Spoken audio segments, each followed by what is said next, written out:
موضوع این درس گفتار معرفی یکی از مهمترین کتاب‌ها در تاریخ بشر، به ویژه در تاریخ جهان غرب، یعنی عهد عتیق است. کتابی که هم برای ادبیات مهم بوده است و هم برای فرهنگ. از قرن چهارم به بعد تقریباً هر کسی که در مغرب زمین قلم به دست می گرفت به نوعی متأثر از فرهنگ یهودی مسیحی بود. یعنی هر کسی که در آن فرهنگ می نوشت، خواسته یا ناخواسته، از چارچوب داستانهایی که برای نخستین بار در عهد عتیق روایت شده بود تقلید می کرد. این کتاب در ضمن کتاب مقدس 1 میلیارد یهودی و مسیحی در سراسر جهان است. همچنین کتابی است مهم برای 800 میلیون مسلمان. در این بخش به خاطر بسپاریم که این کتاب فقط برای مسیحیان عهد عتیق است، چرا که برای آنها عهد جدید به نوعی تعالی یا تکمیل این کتاب است. البته کسانی که این کتاب را می نوشتند آگاه نبودند که آن را برای کتاب دیگری آماده می سازند. پس سعی می کنیم در طول این درس گفتار این کتاب را با یکی از نامهای عبری آن، یعنی تنخ، بخوانیم. تنخ سرواژه‌ای است که از ترکیب حرف نخست واژه‌های عبری شریعت، انبیا و مکتوبات ساخته شده است. به لحاظ زمانی تورات یا 5 سفر نخست تنخ در سده 10 پیش از میلاد گردآوری شد. تنخ داستان مهاجرت عبرانی‌ها به کنعان در حدود 2000 سال پیش از میلاد مسیح است. در آن زمان اقوام سامی از جمله اموری‌ها، ادومی‌ها و موابی‌ها و نیز نیاکان فنیقی‌ها به آن ناحیه نقل مکان کرده بودند. فنیقی‌ها بعدها در کتاب انعید ویرژیل نیز دوباره مطرح می‌شوند، بیشتر به خاطر شخصیت فراموش نشدنی دیدو، ملکه کارتاژ. همچنین میگویند فنیقی‌ها نخستین مردمانی بودند که خط را از طریق وضع الفبای 22 حرفی اختراع کردند. الفبایی که مصوت نداشت. عبرانی‌ها برای زبان خود از این الفبا بهره بردند. چنان که نقل شده است، داستان مهاجرت عبرانی‌ها این گونه آغاز می شود که ابراهیم، ساره و لوط منطقه میان رودان و شهری به نام اور را ترک می کنند و به کنعان سفر می کنند و قومشان آنجا در کنار مردمان بومی آن ناحیه مستقر می شوند. در تنخ از این دوره به عصر پدر شاهان بزرگ یعنی ابراهیم، اسحاق و یعقوب یاد می شود. سالها بعد در کنعان خشکسالی و قحطی روی می دهد و یهودیان ناگزیر رهسپار سرزمین مصر می شوند. این داستان در تنخ ذیل داستان یوسف آمده است. برخی سعی کرده اند تناظر و قرینه‌هایی بیابند میان آنچه از تاریخ یهودیت در این کتاب گفته می شود و تاریخی که ما بیشتر با آن از طریق دیگر منابع و اسناد آشنایی داریم. آنها گفتند که زمان احتمالی مهاجرت عبرانی‌ها به مصر احتمالاً 17 یا 16 قرن پیش از میلاد مسیح بوده است. در آن زمان مصر زیر سلطه نیروهای بیگانه بود و آنها از مهاجرت عبرانی‌ها استقبال کردند.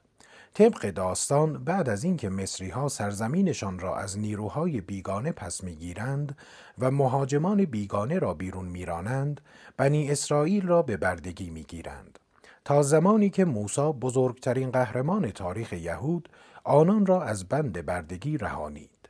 وقتی از مصر خارج شدند، به مدت 40 سال در بیابانها آواره بودند تا اینکه دوباره به بخش‌هایی از کنعان بازگشتند. این داستان در کتاب یوشع و کتاب داوران آورده شده است. تاریخدانان زمان این رویداد را 1300 سال پیش از میلاد مسیح تخمین زده اند. برخی پژوهشگران معتقدند که 7 کتاب نخست تنخ را باید حماسه یهودی در نظر گرفت. حماسه‌ای که از پیدایش و آفرینش به سکونت در عرض موعود میرسد و نوعی حماسه ملی است.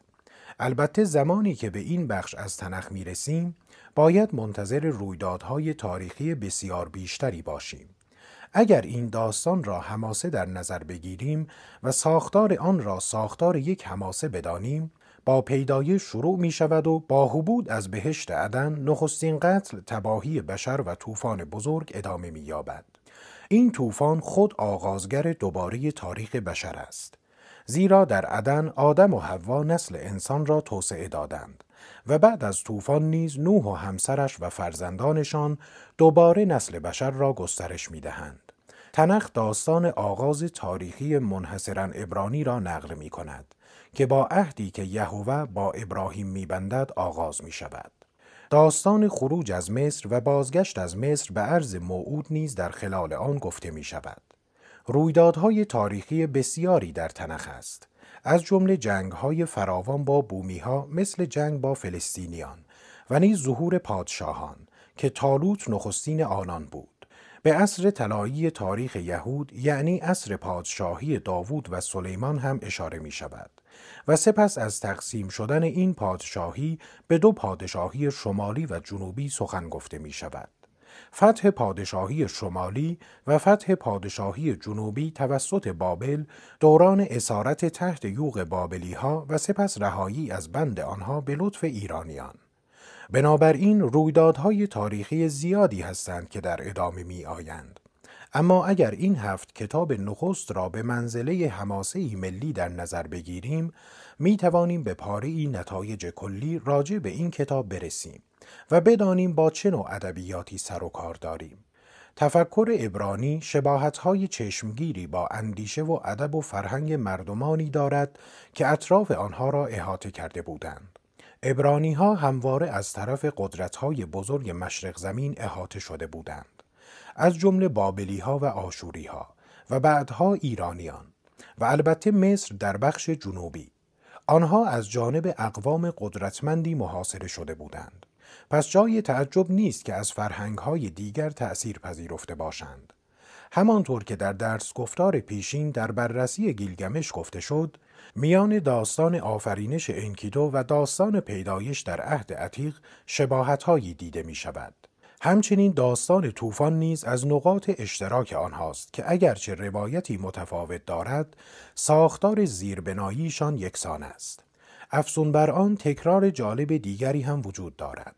داستان موسی که مادرش او را در سبدی می‌گذارد و به رود نیل می‌سپارد و شاهزاده خانم مصر آن را از آب می‌گیرد. بسیار شبیه است به داستانی که 1000 سال پیشتر رخ داده بود. داستان سارگون، نخستین فرمانروای بزرگ اکد که مادر کاهنه اش او را در خفا به دنیا می آورد و در سبدی می گذارد و در رودخانه رها می کند. داستانی که 1000 سال قبل گفته شده بود در اینجا نیز درباره موسی نقل می شود. قرابت دیگر توصیف شعول در تنخ و تصویرهایی است که در فرهنگ میان رودانی از عالم پس از مرگ می بینیم که نمونه آن در گیلگمش آمده است. نمونه شگفت دیگر که توجه بسیاری از پژوهندگان را به خود جلب کرده است، قرابت جالب سرود 104 از مزامیر در تنخ با سرود ستایش خورشید آخناتون فرعون مصر است. همانطور که می‌بینیم میان ادب و فرهنگ عبرانی و مصری ارتباط وجود دارد. در واقع چنان که گفته شد، عبرانی‌ها از مردمانی که آنان را احاطه کرده بودند بسیار آموختند. عبرانی‌ها یا همان یهودیان یکتاپرست بودند یا دست کم یکتاپرست شدند. اعتقاد داشتند که فقط یک خدا وجود دارد یا حداقل اعتقاد داشتند که برای آنها فقط یک خدا وجود دارد. اما ممکن است دیگران به خدایان دیگر معتقد باشند. نخستین فرمان از 10 فرمانی که به موسی عرضه شد میگوید نباید خدای دیگری را غیر از من برگزینید، که معنای ضمنی آن میتواند این باشد که اگرچه مردمان دیگر ممکن است به خدایان دیگر باور داشته باشند، شما باید فقط مرا بپرستید، زیرا من خدای یکتا هستم. و این در واقع تغییری بنیادین در تاریخ بشریت است. گذر از چند خدایی ادیان میان رودان و مصر و بعدها چند خدایی یونانی ها و رومی ها به تک خدایی و یکتاپرستی. نکته مهم دیگر درباره یکتاپرستی این است که رفته رفته خدای یگانه‌ای که در کتاب مقدس عبری معرفی می شود، خدای جهانی و خدای یگانه تمامی فرهنگ ها و ملت ها می شود. خدای یگانه آشوری ها و ایرانی ها و مصری ها، حتی اگر از آن آگاه نبودند. اگرچه ایرانی ها و مصری ها نمی دانستند که خدای یکتا پروردگار آنها هم هست، باز خدای یکتا آفریدگارشان بود، زیرا خدایی جهانی بود. در اندیشه عبرانی خدا یا یهوه آنقدر بزرگ است که اگر بنی اسرائیل به عهدشان وفا نکردند میتواند آنها را توسط اقوام دیگر مجازات کند. دومین تأثیر مهم فرهنگ عبرانی در تاریخ و ادبیات همان عهد و میثاق معروف خداوند با بندگانش است. آنها معتقد بودند خدای آنها یهوه عهدی با مردمش بسته است، عهدی که خداوند و انسانها را به هم وصل می کند. این نکته ای اصیل و بی سابقه است، زیرا خدایان دیگر فرهنگها چنان شبیه انسان بودند که ناراحت و عصبانی می شدند، حسادت می کردند، دمدمی مزاج بودند و می توانستند تقریباً هر کاری که می خواهند انجام دهند. مثلا خدایان در ایلیاد یک روز از جنگجویی خوششان می آمد و به او در میدان نبرد یاری می رساندند و یک روز دیگر علاقهشان از بین می رفت و آن جنگجو را تک و تنها رها می کردند. آنها پیشبینی ناپذیر و دمدمی بودند.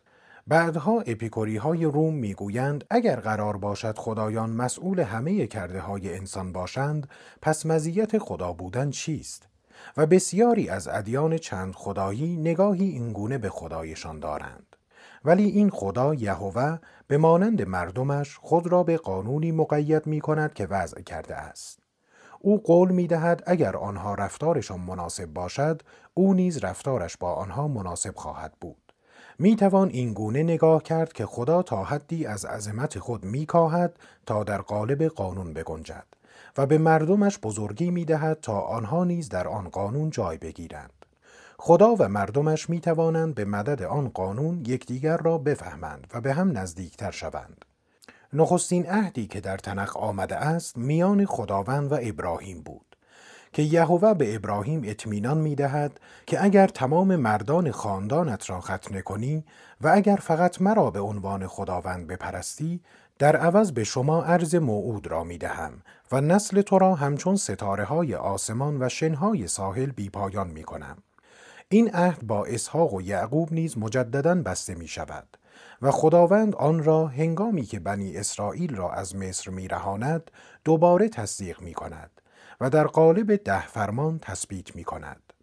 از طریق 10 فرمان خداوند آنچه را از بندگانش می خواهد به صورتی دقیق و در حکم شریعت بیان می کند و پاداش و مجازات را مشخص می کند. بنی اسرائیل از همان ابتدا می دانستند که خداوند چه انتظاری از بندگانش دارد و این زندگی را آسانتر می کند. این موضوع را اگر با چند خدایی فرهنگ‌های باستان مقایسه کنیم، مشخص می شود که یکتاپرستی برای خود بندگان نیز آسانتر و آرامش بخشتر است. داستان جالبی در سفر پیدایش درباره ابراهیم نقل شده است که به تصمیم خداوند برای نابودی شهر تباهی زده سدوم اشاره می کند. لوط برادرزاده ابراهیم در آن شهر بود.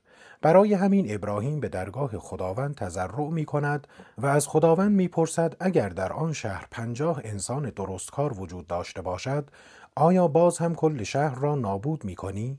یهوه در پاسخ او می گوید اگر 50 انسان درستکار وجود داشتند، کل شهر در امان می بودند.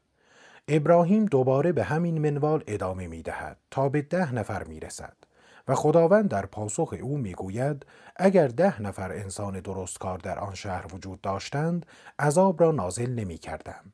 می توان با خدا بحث کرد، زیرا خدا قبلا گفته است که انسانهای خوب را با انسانهای بد نابود نمی کند.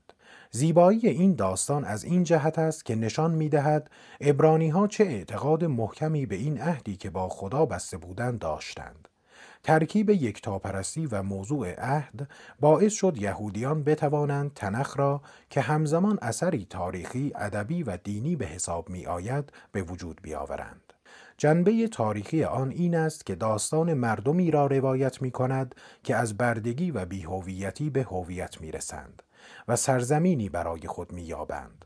جنبه ادبی آن این است که در آن از صناعاتی همچون شخصیت پردازی، گفتاوردها و تک‌گویی‌های درونی بهره می جوید. جنبه دینی آن نیز این است که نشان می دهد وقتی ملتی شریعت الهی را رعایت کند و به عهد خود با خداوند پایبند بماند، همه چیز خوب پیش خواهد رفت و اگر این عهد را بشکنند مجازات خواهند شد. مثلا یهوه برای مجازات بنی اسرائیل از اقوام آشوری و بابلی و دیگر مردمان استفاده کرد. بنابراین تنخ هم تاریخ است، هم الهیات و هم ادبیات. رابرت آلتر در کتابی بسیار خوب با نام هنر روایی کتاب مقدس، عهد عتیق را داستانی تاریخی یا تاریخی داستانی می نامد. رابطه میان خدایان و انسان، همانطور که پیشتر گفتیم، در اون مایه مهم آثار حماسی است. اما در گیلگمش یا آثار هومر یا انئید یا بیوولف، این رابطه صرفاً بخشی از بافت حماسه بود. نگاه حماسه بیشتر بر انسانها متمرکز شده بود. اما در این کتاب رابطه خدا و انسان در مرکز و کانون توجه قرار دارد. البته همین ترکیب ژانرها، یعنی این که کتاب مقدس عبری ابعاد تاریخی، ادبی و دینی دارد، سبب به وجود آمدن تناقض‌های جالبی شده است. یهودیان در عهد عتیق استدلال می کنند که خداوند است که تاریخ را رقم می زند، ولی آنها انسانها را هم در ساختن تاریخ دخیل می دانند. آنها معتقدند که خداوند جهانی منظم و موزون خلق کرده است. در عین حال میگویند جهان پر از آشفتگی و هرج و مرج است. آنان معتقدند که ما آدمیان بخشی از طرح کلی خداوندیم. در عین حال میگویند انسانها موجوداتی آزادند که میتوانند طرحی برای خود بریزند که چه بسا با طرح خداوند همسو نباشد. در مقدمه‌ای که ویراستاران گلچین نورتون ادبیات جهان برای بخش عهد عتیق نوشته‌اند، درباره استفاده جالب از تناقض چنین آمده است: رویکرد دینی عبرانی‌ها در داستانی که از آفرینش جهان و بشر نقل می‌کنند جلوه‌گر می‌شود. این آفرینش به دست خدایی یگانه و قادر صورت گرفته است که کیهانی منظم و متکامل خلق کرده و اگر بی‌نظمی و آشوب دیده می شود، نه ساخته خدا که نتیجه نافرمانی آدم و حوا و سرپیچی آدمیان است. این داستان نه تنها همزیستی گریزناپذیر خیر و شر را نشان می دهد، بلکه با اشاره به عدالت بیپایان خدا، بشر را صاحب اختیار و آزادی اراده می داند که از جانب خدا آن را گرفته است و البته آدم و حوا در جهت شر از آن بهره بردند. برخلاف داستان‌های اساطیر یونانی مثل زئوس و خانواده نافرمان او که در آن هر خدایی در محدوده خاص خود قدرت دارد، خدای کتاب مقدس عبرانی قدرتی نامحدود دارد. قدرت او بی‌پایان است. در میان تمامی مخلوقات او فقط یک موجود است که می‌تواند با او مخالفت کند و آن موجود آدمیزاد است. چون خداوند قادر مطلق است، حتی نافرمانی آدم و حوا نیز به نحوی رازآمیز قدرت بیپایان و اراده خداوند را اثبات می کند. البته این راز برای بشر برملا نشده است. همزیستی قدرت بیپایان و مطلق خداوند و اراده آزاد بشر. این همان تناقض محوری و جالب است. از این جهت که می توانید دو داستان متفاوت را تعریف کنید که هر دو هم احتمالاً درستند.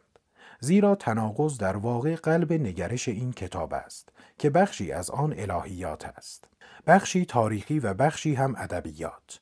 رابرت آلتر در کتاب هنر روایی کتاب مقدس میگوید یکی از راه‌های توضیح این تناقض توسط نویسندگان تنخ روایت یک داستان مشابه به دو شیوه متفاوت است. هر دو درستند ولی همسو نیستند. برای نمونه او دو روایت از داستان داوود را ذکر می کند، به ویژه رابطه داوود با طالوت پادشاه. این دو روایت متفاوت در کنار یکدیگر در فصلهای 16 و 17 کتاب اول سموئیل آمده اند. این دو روایت در کنار یکدیگر آمده اند ولی بسیار متفاوتند. یعنی یک داستان را پوشش می دهند ولی به شیوهی متفاوت.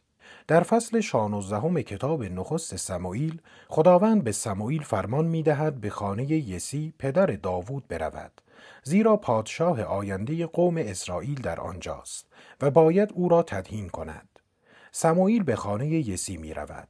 پسر ارشد یسی جوانی خوش اندام و خوش سیما بود و سموئیل فکر می کند که باید او را تدهین کند، ولی یهوه می گوید که مرادش او نیست.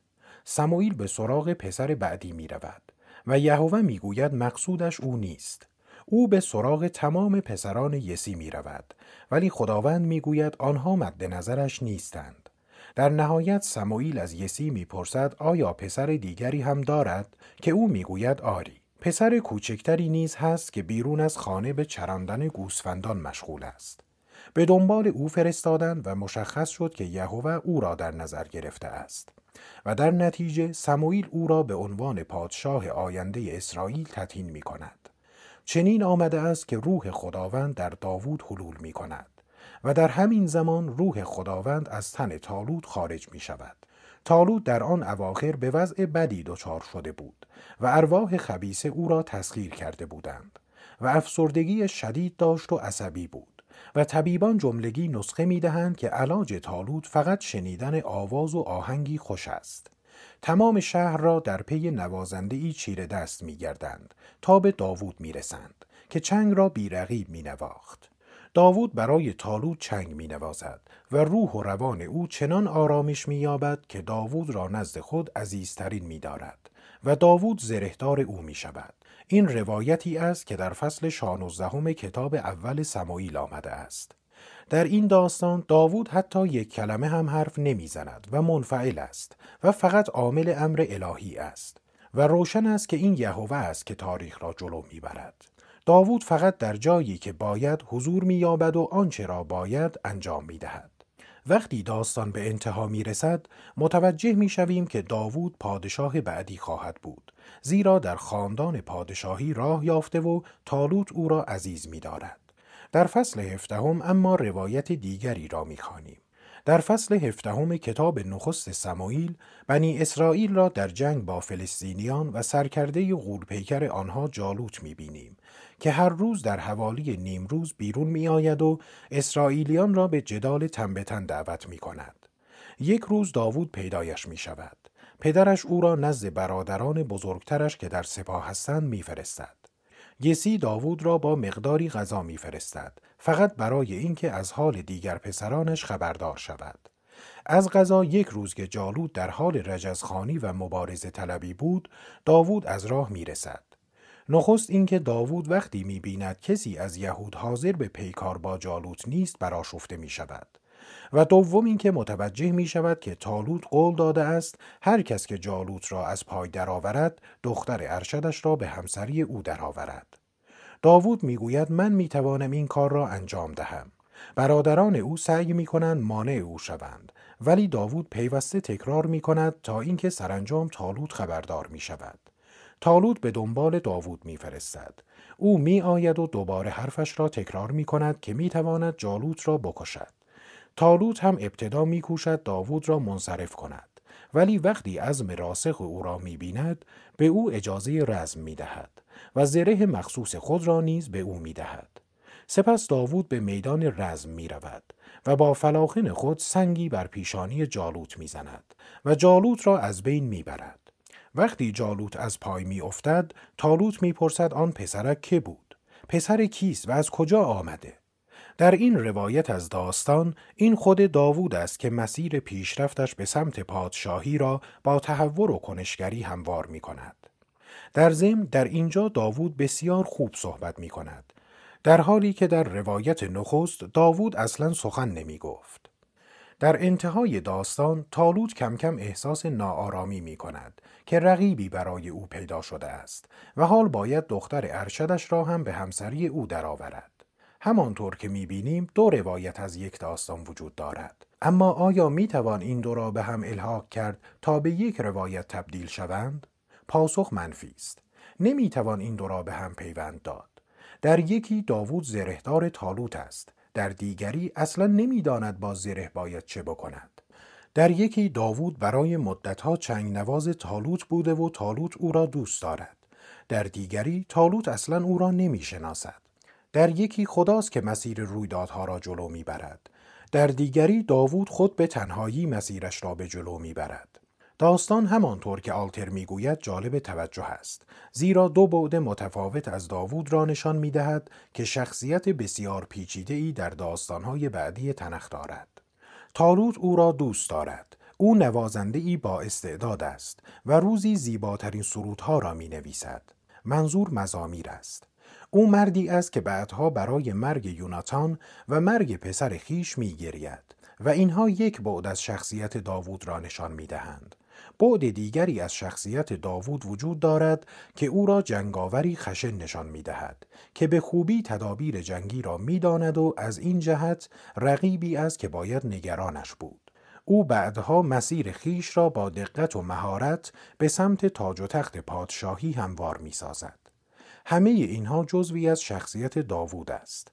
ولی این دو روایت متفاوت از داستان داوود که در کنار یکدیگر آمده اند، به گفته آلتر بخشی از روش نویسندگان تنخ است که سعی کرده اند تناقضی را که در دل عهد عتیق وجود دارد به ما عرضه کنند. همانطور که آلتر در تحلیل این اپیزود میگوید، الحاق این دو روایت ما را در میان کنشی پویا بین دو الهیات، دو برداشت از پادشاهی و تاریخ و دو نگاه به شخصیت داوود در حکم یک بشر معلق نگه می دارد. در یکی پادشاه به منزله ابزار و وسیله خدا تصور می شود که خدا خود او را برگزیده و او نیز اقتدار خدا را منعکس می کند. او شخصیتی است شفادهنده و الهام بخش عشق.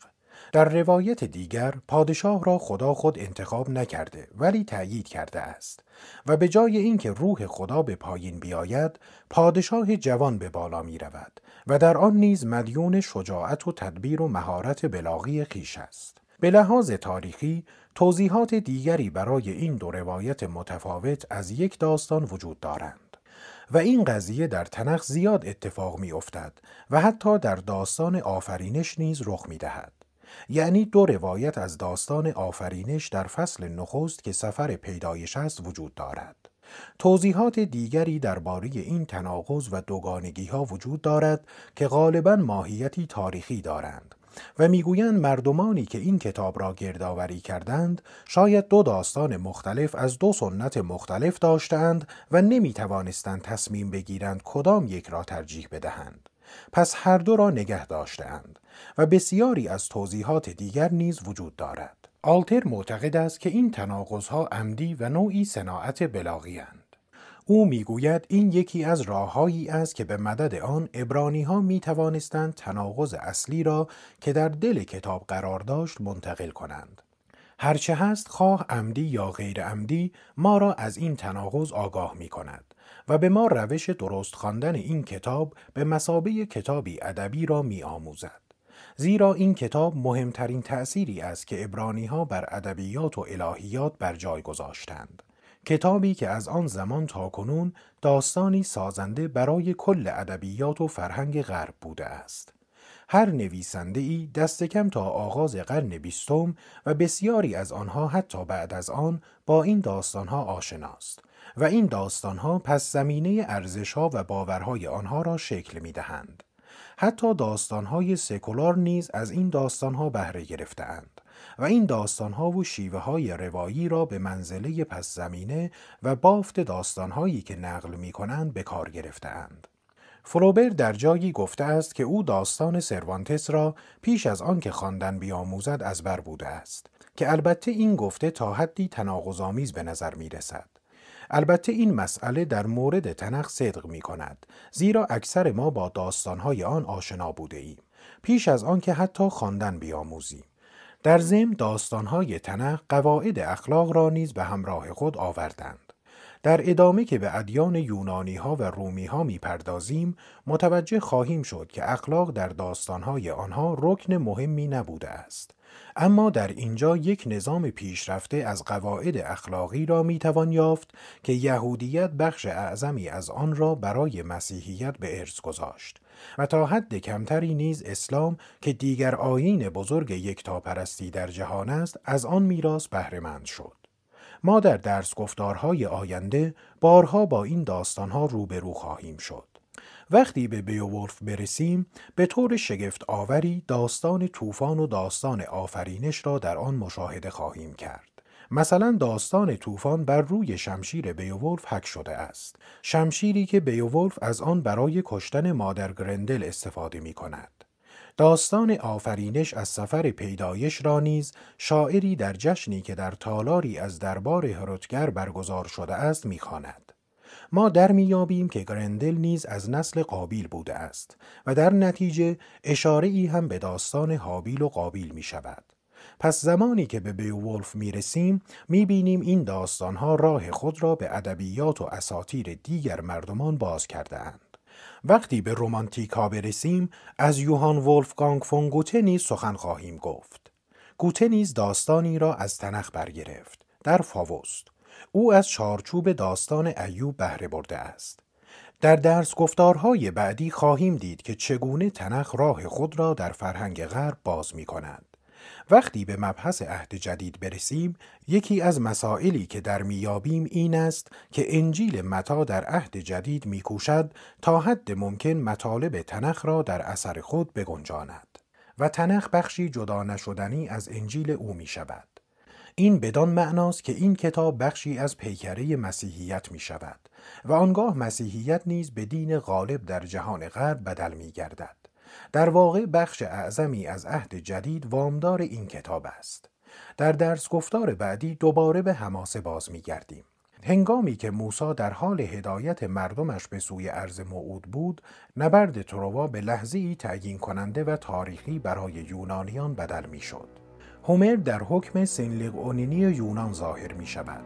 داستانهای پراکنده راجع به نبرد تروا را گردآوری می کند، کنار هم می گذارد و روایتی فاخر یا شاید بهتر است بگوییم دو روایت فاخر می آفریند: ایلیاد و اودیسه.